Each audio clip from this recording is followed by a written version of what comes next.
Natural treatments for rotator cuff pain. The shoulder is a ball and socket joint with a large range of movement. Such a mobile joint tends to be more susceptible to injury. Shoulder pain can stem from one or more of the following causes: strains from overexertion, tendinitis from overuse, shoulder joint instability, dislocation, collar or upper arm bone fractures, frozen shoulder, pinched nerves. Natural treatments for rotator cuff pain or injuries. A study of serious injury of the rotator cuff of young athletes through contact sport shows that through the proper treatment, most can get back to a normal routine to include sports. However, early identification and efficient management are critical to achieve the best results, according to the medical journal Sports Health. These injuries may initially be dismissed as brachial plexus neuropraxias or cuff contusions, particularly in the football population. If overlooked, the rotator cuff tear is likely to progress and may become irreparable by the time of diagnosis. But rather than opt for steroid injections or even surgery, I strongly encourage you to take advantage of the following natural treatments. In fact, it's been reported that approximately 50% of patients are relieved of pain and experience improved function in the shoulder through non-surgical methods of treatment. Keep in mind that strength building through physical therapy and special exercises may be required to regain normal shoulder function. 1. Ice. If you know that you've injured yourself, make sure you apply an ice pack to the area immediately afterwards. This will reduce inflammation and swelling. If the ice pack or bag is extremely cold, cover the shoulder with a thin towel or clean cotton t-shirt. Apply for 15 minutes every other hour for the first few hours, and then 3 times a day until you're free of pain, this including after any physical therapy or exercising. 2. Rest and spend less time doing normal activities.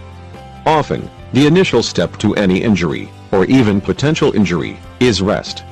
Rest could include more sleep as well as limiting overhead activities. Your doctor may also prescribe a sling to help protect the shoulder area by keeping it still. This can also help you avoid trying to use it during this rest period. 3. Ultrasound. To speed blood flow to the damaged tissue, reduce inflammation and increase healing, an ultrasound can heat up deep tissue and address rotator cuff pain. 4. Heating pad.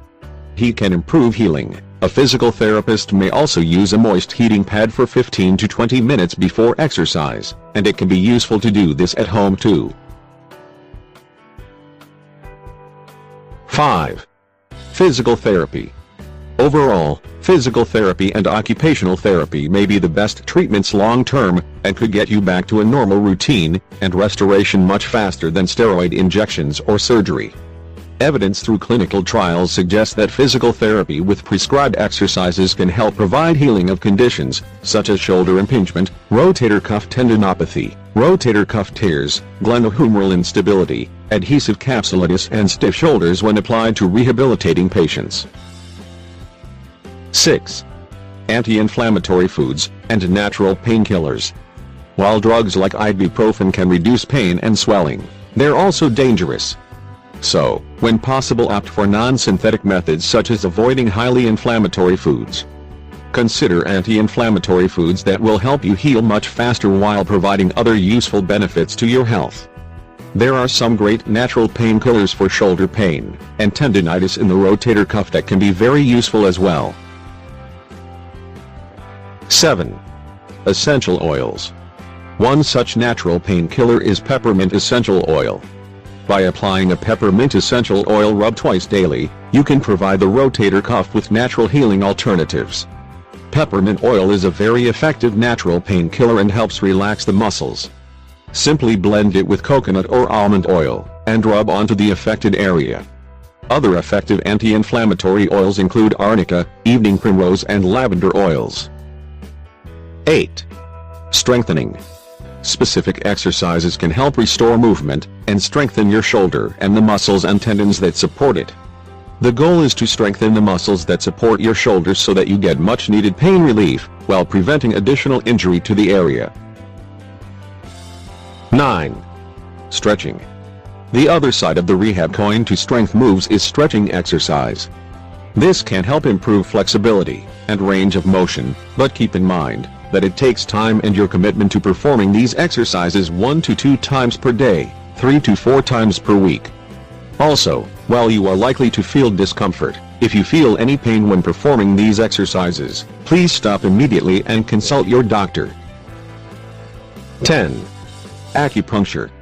A 2012 study done by Memorial Sloan Kettering Department of Epidemiology and Biostatistics aimed to determine the effect of acupuncture for 4 chronic pain conditions: back and neck pain, arthritis, chronic headache and shoulder pain.